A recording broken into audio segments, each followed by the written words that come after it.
Hi, this is Lisa Ryder, and you're listening to the FSF Podcast.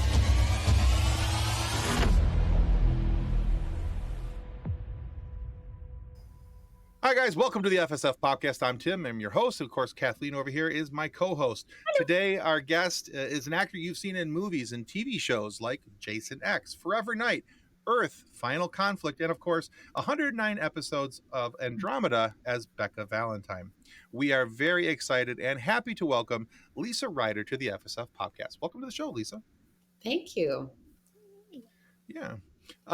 So one of the things that we'd like to do, we'll just jump right into the questions here, because we've got a few things we want to get to, and we've got some great questions from an Andromeda fan group for you towards the end of the show.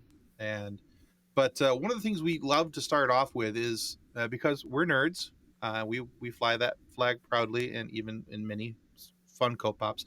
But we love to know the origin stories, the background of our guests, kind of what makes them tick, what got them to be the person they are on the other side of the virtual table. So, in the story of Lisa Ryder, what influences helped guide you to a career in the arts?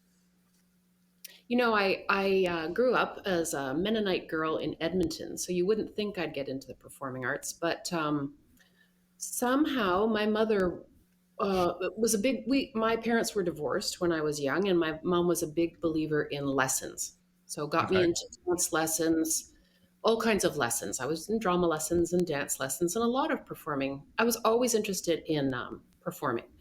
I was also, so I danced quite like competitively and stuff in high school, and also was a teen model in Edmonton. And at the time, I had this boyfriend who was a really talented choreographer. So he had a dance company that I was involved in. He would choreograph fashion shows at nightclubs, and the idea of performing was always it was my way out of it was my way out of I guess Edmonton. It was a way to express myself, a way to connect with people. I just loved the performing, and I pursued modeling for a couple years as in Toronto and Germany and New York, and it was really not for me. It's just not for me. Anyway, so I enrolled in university, being completely lost and 19 years old, going, I don't know, I just need some stability. So I went into university, I got into the theater department, and that's where I learned more about theater, more about acting, got together with a bunch of people, we formed a company, got into writing and performing our own shows. And after that, it's like a hop, skip, and a jump to like get your agent and then go for TV, right? Right. That's how I got into. Okay. Yeah. So, other than your mother being open-minded and being willing to help, kind of get you into all those lessons and get you the training that you needed. So I often wonder this about people who, they say that their parents had such a nice driving role into what they were doing. But I also wonder on the opposite side of that, was there a particular actress or actor, a movie, something where something clicked one day and you go, I could do that. That might be fun. I have to say, no. I mean, I was a big fan of, being of the age that I am, a big fan of Footloose, Flashdance, all that. And that being dance related um, lit me up as a Okay. young person. But no, like I really didn't understand the being an actor in my early life until I got into theater. And then it was more like, I am only doing theater and I'm only doing German theater and I'm going to be a purist. And, Sure. so it was kind of, influences in Toronto theater were important to me in terms of, I guess, acting and performing. But it's only, as I grew up that I actually understood what acting, you know, that the craft of it and the interest in Okay. that. All right. Fair enough. So you mentioned when you were answering Tim's question, I have actually read it online as well, that not knowing that you were going to go into acting until you were at university in Toronto, that was when the acting bug sparked when it kicked you. So looking back at how you got to where you are, would you go back and give yourself advice now? Like, what would you say to your younger self at 19 in Toronto? It's so interesting because I have an 18-year-old who's in university right now and completely not getting it, like not getting why am I here? And I'm like, that's kind of what your late teens, 20s is about, is exploring. So I don't think I would tell myself anything different. I think I could have taken a more direct route to where I'm going, but I don't think I would be a completely different person, right? I think it is just I wouldn't change it. Uh, it is really Fair. important to get out there, explore, and all the influences that you are soaking up at that time kind of make you the actor you are and the person you are, and Hmm. influence your interests, right? Hmm. Yeah, I actually Yeah, I love that. think. I have a 5-year-old. My daughter's 5, and she just started ballet this year. And so looking at the, I mean, I was in dance as a kid as well, and so I'm looking at the, okay, so here's what my path was. Well, what's her path gonna be? Like getting to see it firsthand. I'm like, I wonder. I frequently do the, well, what would I go back and tell myself? Like, what do I think she needs to hear that I would have wanted to hear at that Like, how will I mold my age? child? Right, right, Like, yeah, yeah, you quickly, well, you if you haven't learned already, you can't. they just don't, they just you can even try, and it won't work. They are gonna figure it out themselves and pursue their own thing and yeah. become the person that they are. Yeah, I guess my biggest thing now is the fostering the person that she is without having it absolutely kill me. She is a very spirited, very, very opinionated little person. And it's the, I know she needs this fire. She's going to need this spunk. I just need to survive it first.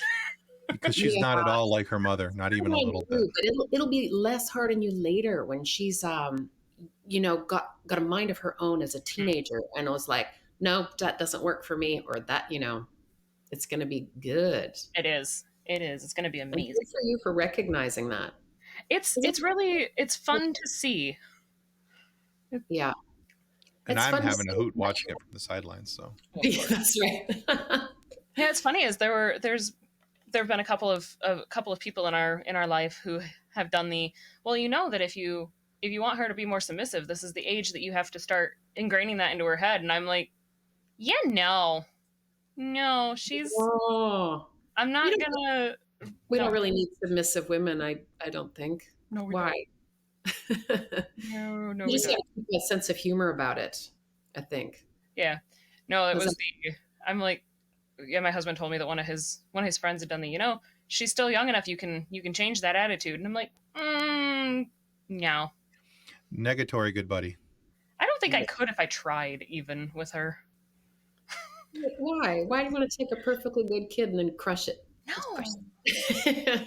It's a difference when you're talking about maybe negative or destructive habits versus personality traits that are just who she is and what she is. Yeah. Yeah. Because I have 3 children, and my youngest is my daughter, and she's also very spirited, and she's not at all like me, and that's a lie. Uh, she's my mini me, and it's interesting because the only things that I've ever tried to rein in with her are the personality traits of myself, where I was like, when I look back at her age and go, okay, well, this is some of the areas that led me to getting into a little bit of trouble. So let's just, and not even trying to clamp them down on her, right? Just trying to help her to see the path of where this can go. Because I want each of my children to be independent thinkers and be able to have that critical reasoning and ability to look ahead and see, okay, here's the issue. Here's how I move past it, without mom and dad standing there going, oh, no, no, you can't do that, because mom and dad aren't always going to be there. They're going to have to be critical thinkers on their own. Hmm. Difficult to, yeah, just let them play it out, isn't it? Oh, it's Uh, tough. I It have is a so tough. difficult time with that. I think I've done my share of helicoptering. But in terms of the spiritedness, I mean, I think it's the challenge is to like channel it. How do you channel it? How do you not warn and shock and discipline, but how do you like, that's great what you have. Where can it go? Like, is that, Right. does it go into martial arts? Does it go into clubs? Does it go into like, what is their passion so that you can What's help their them? drive? Yeah. Yeah. Yeah, Yeah. Absolutely. use their force for good. Exactly.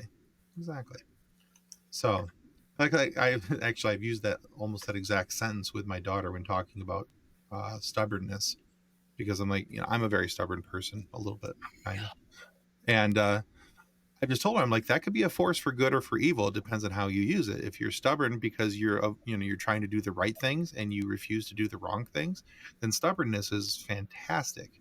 But it Yeah. can also lead you down the primrose path if you're not careful because you're stubborn and do the dumb things. Right.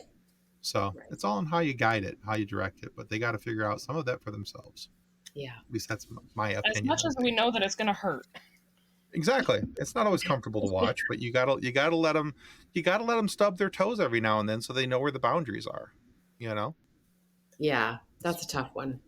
it is. A tough All right. one. Just Well, nothing like a kid getting hurt, and it's just like, I'll do anything to not no, have that. absolutely, Yeah. absolutely. Especially when it's the I told you you were going to get hurt. I'm not above that. I told you so. Oh So yeah, no, that's I've done that. I've done that plenty of times with my daughter with the I'm pretty sure I told you that wasn't a good idea. I know. Okay. As long as you All understand. right, love. We're all on the same page. Let's move. We can move forward now. Well, let's segue from actual family to another type of family. So we've had an opportunity to speak with a few of your former Andromeda castmates. Mhm. We've spoken with Laura Bertram. We've had a chance to sit down with Gordon Wolvett and, of course, Lexa Doig. And they all talked about how they enjoyed the on-set family atmosphere with between the actors, and how you guys all got along, and how they had hopes that the storyline would be able to continue past the end of the fifth season. So, in your opinion, what needed to be done in order to keep Andromeda going past the fifth season? Right, right. Here's what I would say, that we took the last season, cut, delete, and start before that time. I wasn't thrilled with how it was going. By the time we got to the planet of Sifra, um, I had a sense that I had a sense that there wasn't an overarching plan.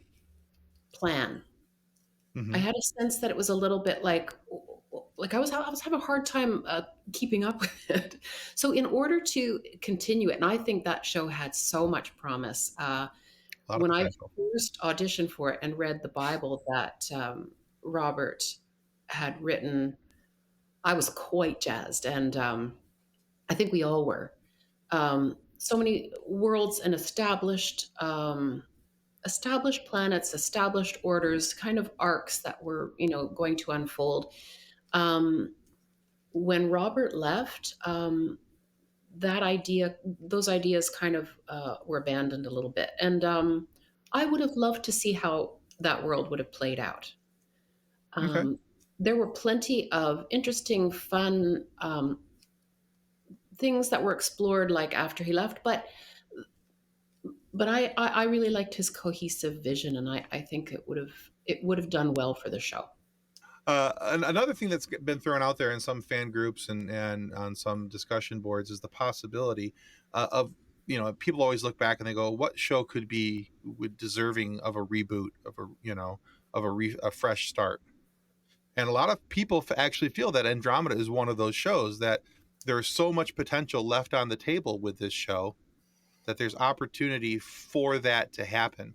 Have you ever given that consideration of that? You thought that maybe that's a show that could I somehow be rebooted, It's brought back to crazy. life?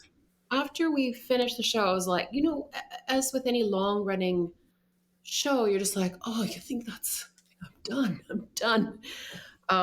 And I felt like that for quite a while, but yeah, like, because it's been so long now, I Hmm. have thought, it's like, what would it be like to go back?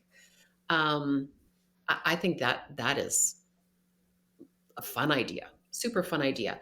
And like the other actors that you've talked to before, a lot of it, because it was a great time in my life, a great vibe on set, really good friends, good relationships. The crew was fantastic. So, you know, yeah, to revisit that would be fantastic. Yeah, I think so. I, I'd like to see from my own personal uh, viewpoint. Now, I look at a lot of shows that were filmed in that era, because of where technology was at that point. What could Yes. be done on set What now can be with done technology? now?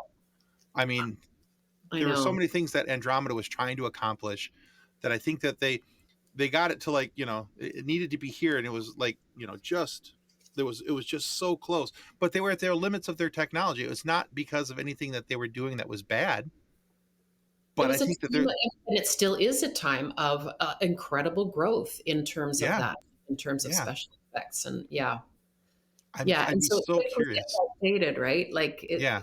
we were, from the first to the fifth season, lots of changes and lots of Hmm. growth. So Yeah, yeah, absolutely. yeah, Yeah, I mean, yeah, because it's like watching, if you go back and watch, original Star Trek now, I mean, everything's, it seems kind of silly and campy, but then you watch like Strange New Worlds, and it's all modern tech and, CGI and graphics and all these different things. And I look at Andromeda in kind of the same vein. And like, it's still very good. It still holds up. It's a great show. But in the back of my mind, when I'm watching some of the scenes, I'm like, boy, I wonder what that would be like with modern capabilities, modern technologies, CGI, yeah, proper, some things properly done. Yeah, I think it'd be really cool. But yeah. I that's- mean, like you said, though, I don't know. I've gone back and watched a few, and I now, with so much time going by, I appreciate the camp of it. Like, oh yeah, camp is great. I think even in the first episode, or first season for sure, the bubble, bubble, the bubble helmets, the pig aliens, the wolf aliens. I mean, at the time, we were all going, uh, like, this isn't as edgy as I thought. But like, actually looking back on it now, I find it quite delightful. Oh yeah, it's a great watch. It really is. It's and like you said, there's a little bit of camp to it, but then again, I love campy movies. Like, I'm a big fan of the movie Flash Gordon, from the late 70s, early 80s. Right. That's about as campy as can be, but it's still a fun watch. That, having some camp to something doesn't Yeah. take away from the enjoyment. Matter of Yeah. fact, at a certain point, I think it kind of adds enjoyment in. Yeah. Um, Yeah. so I think that's highly part of the fun of Andromeda at this point for me, is when we go back and watch it, is that you have to keep in mind the era in which it was recorded and it was filmed. And you also go, yeah, it was such a good show and was so much fun then. It's still fun now, and then it allows your brain to kind of do the what ifs and the wonderings, and what could be done. I do the same thing with Flash Gordon when I watch it. I was like, oh man, if they were to reboot this and recast this, who would be great? And I'll think about all the great CGI and what they could do with this, this world and that, and yeah. So Yeah, for sure. For sure. with the Magog and Andromeda still be Oh, made out of yak fur yes. Oh, and poor smelly. Paul in his yak fur suit, and that, yeah, they would have, yeah, in this day and age, they would have saved him a lot of sweat. And this poor man, such a great actor, right? And it's just like, he started to kind of wither and melt every That episode. poor It was guy. like, here, yeah. Yeah, Yeah, and that's a lot of fur. nowadays it would be an IKEA rug, not a yak suit.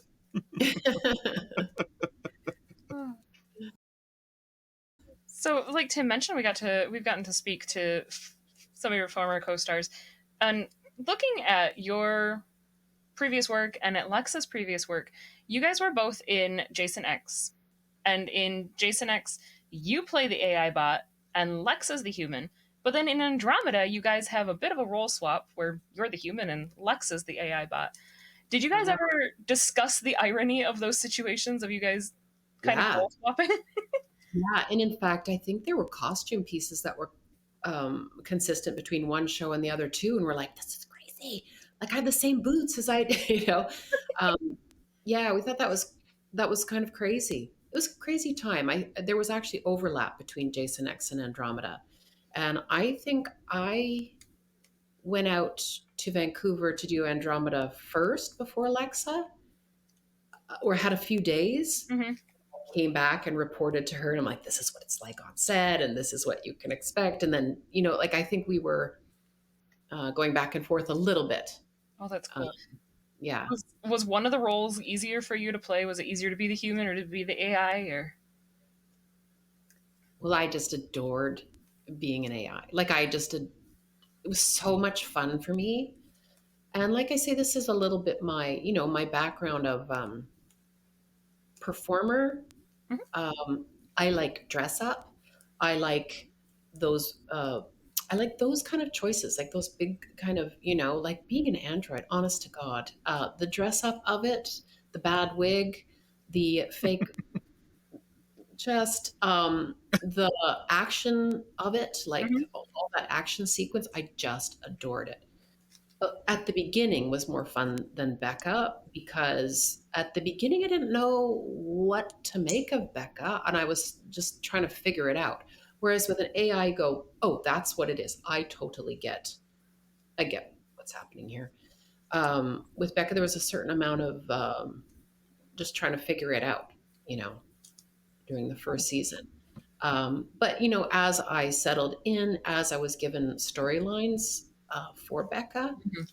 those were super. I always and again with the Flash, like I love the white contacts. I love being addicted to that drug. I liked the heightened state. Um, that's kind of my jam. I love it. Yeah. It, and I think a lot of people miss how much in, like, especially the first season of a show, how not only watching it are we getting to know the characters, but the actors are getting to know the characters too. And there's usually such a change from the way that a character is portrayed in the first season to the way that they're portrayed in later seasons.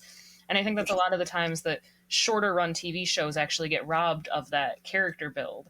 And when you see it in a longer run TV show, you're like, oh, that's the full character. That makes more sense. Right. Yeah. Yeah. And then you go back Absolutely. and watch the first season again. You're like, oh, wait a minute, where the rest of them go? Yeah. Yeah. It's fun though. I mean, yeah. I agree. I agree. In that first season, I think we were all kind of, in a yeah.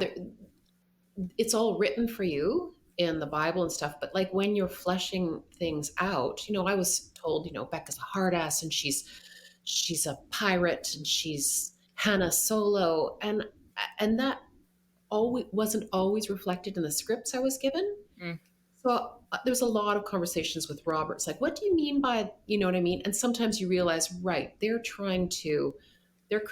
working with archetypes at the Mm-hmm. beginning, mhm.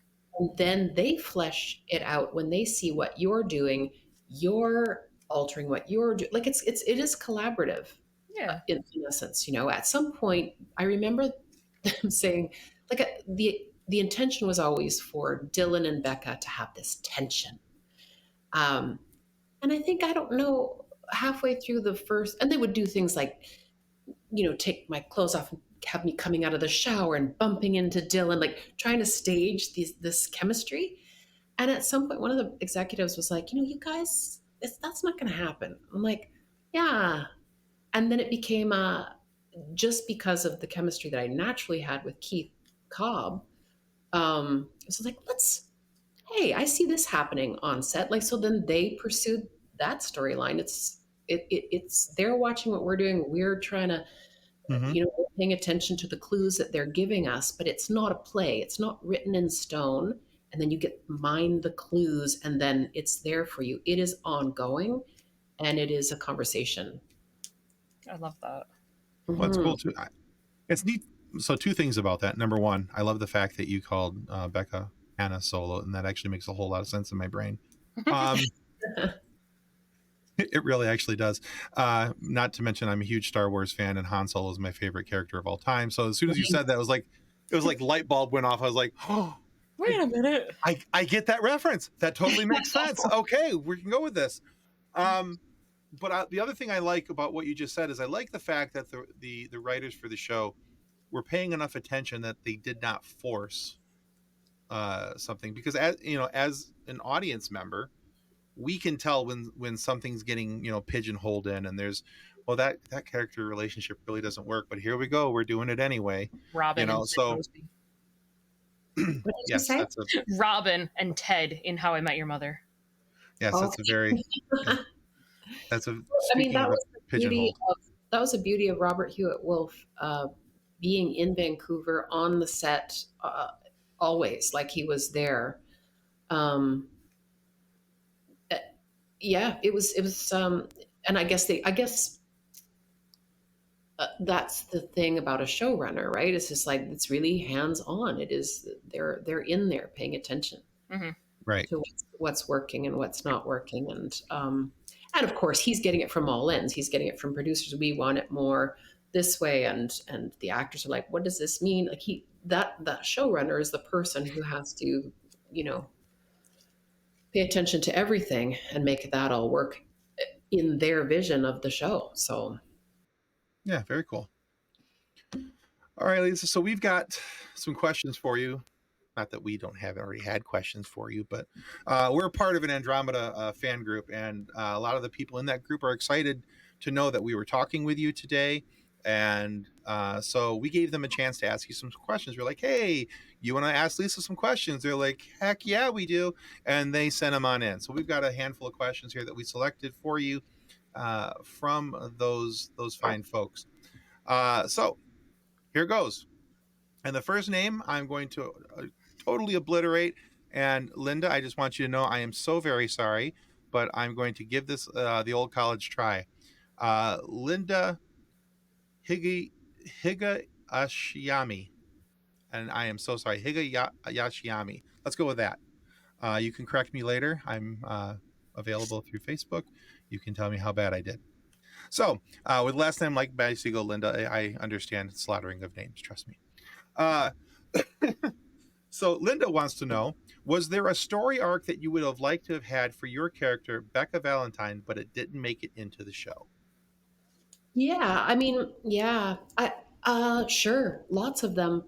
I liked pursuing the Flash angle. I always wanted to pursue. This is such an actor thing to say, but I always wanted to pursue Becca's backstory. Um, Okay. Whenever I got a backstory show, I was like, yay, more me, more things to do, and more fuel for my going forward journey. There's one little story that was kind of touched on when trance uh, became new trance.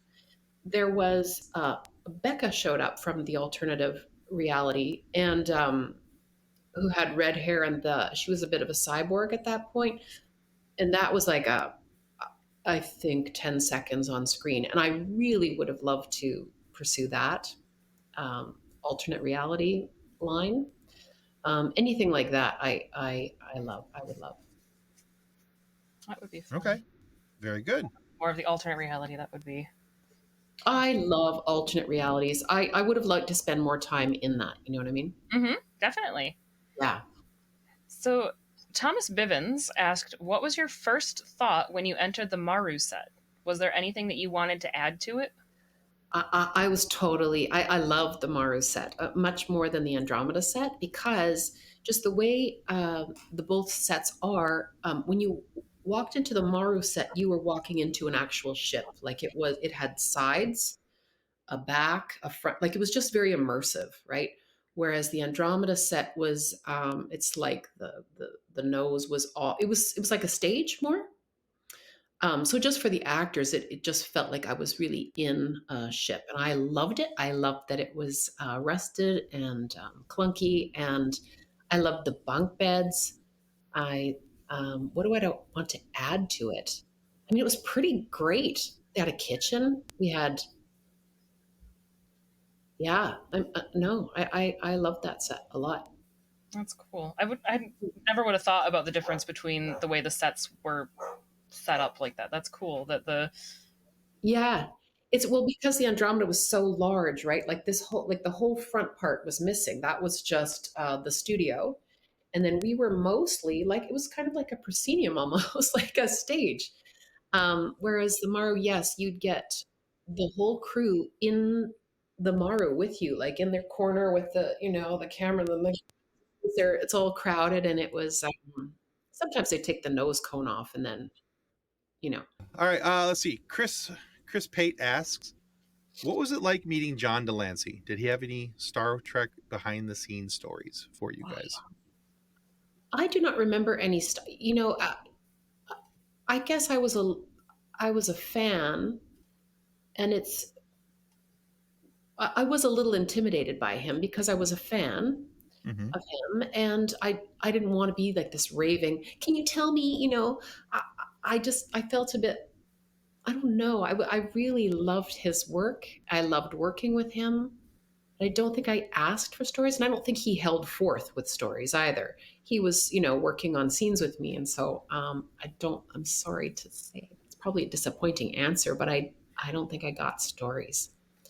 But working with him That's was a fair. joy. He is so good and such a pro, and great Uncle Sid. That's fair. I think these guys understand that this, we're trying to tap into memories from, a couple of years From back. the So deep recesses of my, yeah. as I Honestly, always tell people, I'm like, I don't remember what I had lunch for yesterday. I've slept since then. So, we're asking you to go back years. So Yeah. I feel like I would be in the same boat though with John Delancey, that I would just be like, I would be such hi. right. My- I don't know how to word anymore. You want to come do a scene with me? and plus I had to be um kind of strong enough to stand up to him, challenge him, rebel against Mm-hmm. him, and Mhm. I frankly was like, you know, yeah, intimidated. So I was That's trying to fair. keep up a cool front, I think. Get that. I think that's a fair response, especially when you're talking about being a fan of somebody's. We've had people on the show who I'm a big fan of, and it takes everything just to like, I'm okay. I can do this. I I'm will gonna be a be professional. professional. I am No, I won't. person ask questions you. Like, Right? Yeah. Exactly. Oh gosh, we have the opportunity coming up to talk to Jonathan Frakes, and that's gonna be me. I'm gonna be like, oh nope, yeah. Yeah. She's gonna be a Nope. blubbery mess, and I can't wait. totally forgotten everything. Over to Tim, because yeah. Yeah. I'm just gonna be sitting here like,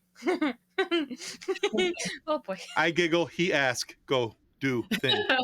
yep, man. Yeah. Oh goodness. So Jennifer Marie Reynolds also wanted to ask, what outfit was your favorite to wear? Well, I did like my leather jumpsuit, especially when they distressed it. We had, oh, for heaven's sake, this is my memory.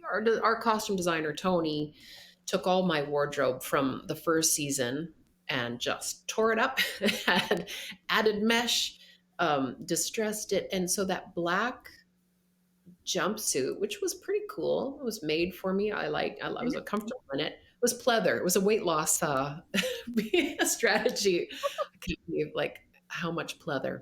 Anyway, I think she cut off the sleeves. She made it a little bit less black, a little bit more grunge. I liked that one with belts, quite butch. I liked it a lot. All right. You did have some pretty Very cool cool. costumes.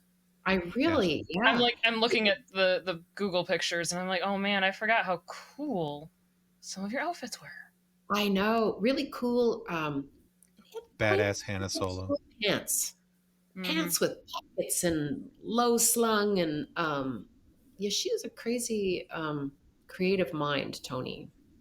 She had great ideas. All right. One last question from the group, and this comes from Danny Rimmer.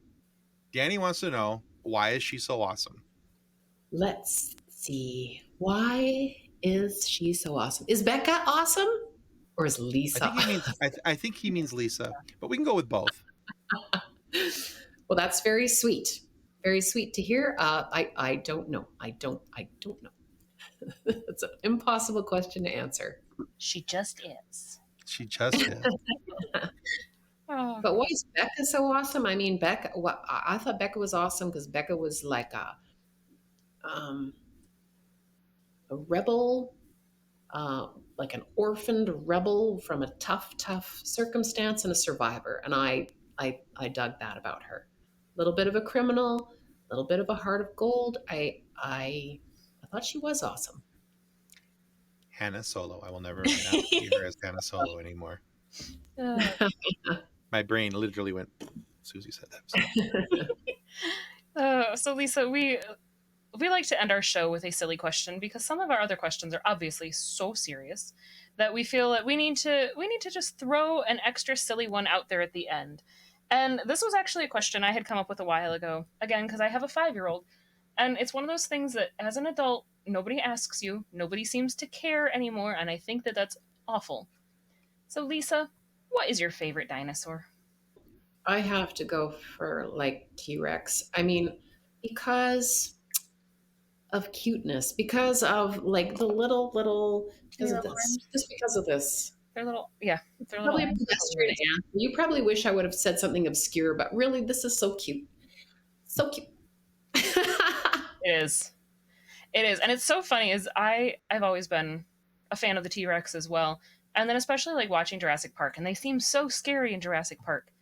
And then as they've done more research on dinosaurs and realizing the more and more that they're built like birds, Yeah, that it's more likely that a T Rex wasn't roaring at you but honking at you like a goose. yeah. And I'm like, That's now the little arms and the goose honk. and Just that's cute as well. Tim's I like, oh mean, but speaking of that, like, isn't aren't the Velociraptors completely not what they're portrayed to be no, as well? totally Aren't not. they Yeah, really? Velociraptors are like turkey sized. yeah, they're about the size, Yeah, a third of the size of the mind of the that we see them. yeah, So The ones that they portray, they're more like the Deinonychus is the way that they're shown, but Deinonychus is not as much fun to say yeah. as Dionysus. Velociraptor. We'll have to look that up later. I only But know that one because Deinonychus is my husband's favorite, and they're the okay, ones that are the bigger raptor size.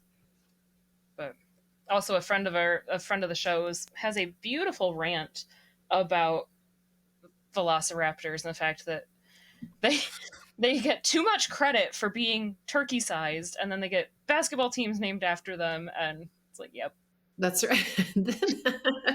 yep. But again, I mean, the was it Ben Franklin that wanted the U.S. bird to be the turkey, so I guess yeah, it Is only that makes sense. Yeah, the it only noble turkey? The noble, the yeah, noble turkey that will literally drown in the rain I because the know. they look up. noble, delicious turkey. I have a friend who periodically will send me. She's so crazy. She's from the country and she's obsessed with wild turkeys.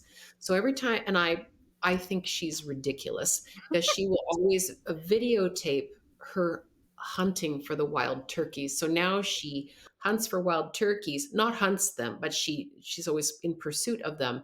She'll videotape wild turkeys in the wild and send them to me for my benefit because I think she is completely it's mostly just my friend, just the sound of crunch, crunch, crunch. I think in the distance, if you can just peer through the tree, that's a lot of that, and very few wild turkey actual I sightings. love So that funny. so Yeah, much. she's ridiculous. I love I'll that let so her much. try a Steve Irwin voice and see if it comes out any Right. better. Turkey, there's a turkey over there. See, You know, my only real complaint about wild turkeys is how dumb they are. Like they're Yeah, so they are the epitome of bird brain. Like I was driving home from my mom's house, and my mom just jokingly had done the watch out for turkeys, and I'm like, oh yeah, sure, whatever. 20 minutes from my mom's house, I hit a freaking turkey because it was walking around along the side of the road. I moved over to give it space. That apparently startled it more, and it flew into my van. yeah. Well, that's on him. It was, it was. That's not on you, Kathleen. So then I called that's my actually on the mom with van. the seriously, seriously. I You had to say told you to look out for turkeys. I mean, that's on them for not evolving properly. So right when the bird, like I said, when the bird is so dumb that they will literally drown in the rain. Yeah, yeah, yeah. yeah. They're special creatures. You know what you could do, Lisa, is you could repay her by taking a bottle of wild turkey and putting that out in the woods. And then you could be like, I'm hunting wild turkey, and then have it show up. And then you could be like, but there's an alternate style of turkey. This one's the wilder turkey. And could it be like a wild turkey American honey? And then have that one, the honey flavored one, and you'd be like, Right. I'm finding all the turkeys today. The thought. Be very, very quiet. I'm drinking wild turkey. I'm drinking wild turkey. I'm drinking Exactly. Oh, boy. Oh, goodness. Oh, Lisa, we have enjoyed our conversation so much with you today. Where can our viewers and our listeners go to find out more about you and your work? Gosh, I don't know. I'm out there. The most recent thing I've done is a TV show called From, which is available on Paramount Plus. Paramount Plus, yeah. I do not have a website, but I'm on IMDb, and I'm around. Awesome. Well, I will Very tell good. them what we have told them in the past. When in doubt, Google her. You'll Google find is her. free. Yeah, Google. there's some frightfully old stuff in there, but tell them to check out From. It is it's a really great show. It's filming now. I'm only in a few episodes, but pretty cool. It is on my watch list on Paramount. Pardon me? It's on my watch list on Paramount currently. Yeah, cool. Awesome. Well, thank you so much. Highly recommends. Well, we will definitely. We're just gonna usually we'll link your website or your socials. We're just gonna put in there. Google is free.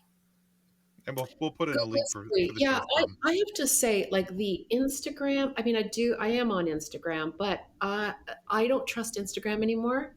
I have had so many people try to friend me who have no posts. They don't follow anyone. No one follows them, and suddenly they want. So I'm becoming very suspicious. I'm getting It's less. happening all the time right now on Instagram. Right? It's not And just I for would you. say on Facebook, the number of men who are befriending me now who are widows. I'm like from Turkey, or speaking of Turkey, from Turkey or the Middle East. I'm just like, that's a weird coincidence, right? Yeah. That's It's kind of it's going across the board for men and women both.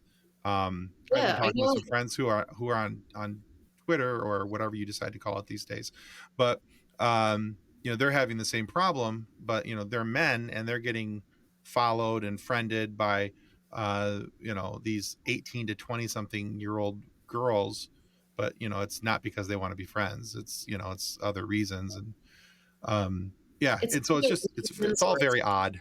Bots, or it's just less and less of a fun forum now. yeah. I agree. Yeah, Social media is becoming less social and more scammy, so it's true. it's getting It's weird. true. Getting Yeah. weird. Yeah. So, all right, guys. Hey, we want to remind you that subscribing is the single most important thing that you can do to help our show to continue to grow and get awesome guests like Lisa Ryder right there to come on our show, have some fun, and then share some laughs with us. So please subscribe. It does more than we can ever really describe. And be sure to check out Lisa's work as well. We'll have a link down below to a Google search that you can use for her. If you are unable to type out Lisa Ryder, there'll be one there for you. But you guys can check her out on the Googs and go check out her new show on Paramount Plus called From. You guys will enjoy that very well. But also you can go out and watch Andromeda out on different streaming services and enjoy that as well. So go check that out. Andromeda's still a lot of fun to watch. And so have fun, be safe, and make sure to click that subscribe button. And on that note, goodbye. Bye. Lovely to meet you. Copyright 2024 FSF Podcast. Reference to any specific product or entity mentioned on this podcast does not constitute an endorsement or recommendation by FSF Podcast. The views expressed by guests are their own, and their appearance on the program does not imply an endorsement of them or any entity they represent. If you have any questions about this disclaimer, please contact us via email at info@fsfpodcast.com.